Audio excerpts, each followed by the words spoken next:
Jadi, analisis univariat adalah analisis yang dilakukan pada satu variabel atau ada lebih dari satu variabel, tapi tidak saling terikat. Dalam analisis ini, variabel penelitian dianalisis sendiri-sendiri tanpa dikait dengan variabel terikat.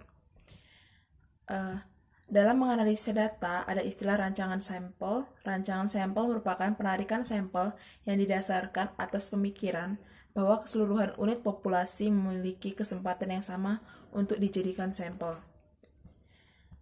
Nah, dalam data univariat ini ada bias dan sampling error. Pemilihan teknik pengambilan sampel merupakan upaya penelitian untuk mendapatkan sampel yang representatif atau yang mewakili daripada apa yang diperiksa.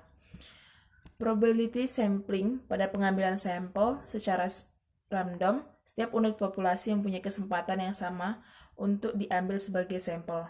Faktor pemilihan atau penunjuk sampel mana yang akan diambil yang semata-mata atas pertimbangan peneliti di sini dihindarkan bila tidak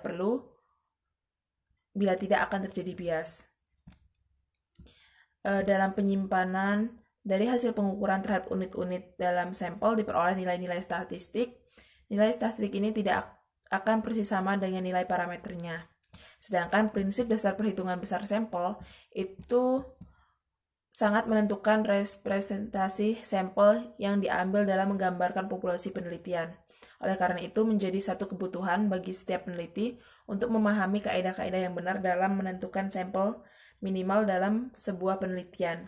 Cara menghitung besar sampel suatu penelitian sangat ditentukan oleh desain penelitian yang digunakan dan data yang diambil. Dalam pengambilan atau metode pengambilan sampel, itu ada beberapa jenis, yaitu ada yang random dan non-random.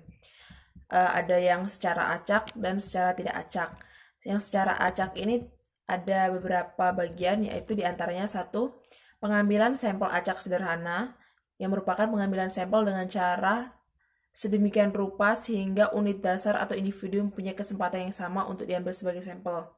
Yang kedua ada pengambilan sampel acak stratifikasi. Bila pengambilan sampel dilakukan dengan cara membagi populasi menjadi beberapa strata. Kemudian ada pengambilan sampel acak bertahap. Kemudian ada pengambilan sampel acak kelompok. Kemudian ada probability proportionate to size atau PPS. Setelah ada yang secara acak, kemudian ada yang secara tidak acak atau tanpa acak, yaitu terbagi atas 3, pengambilan sampel seadanya atau accidental sampling.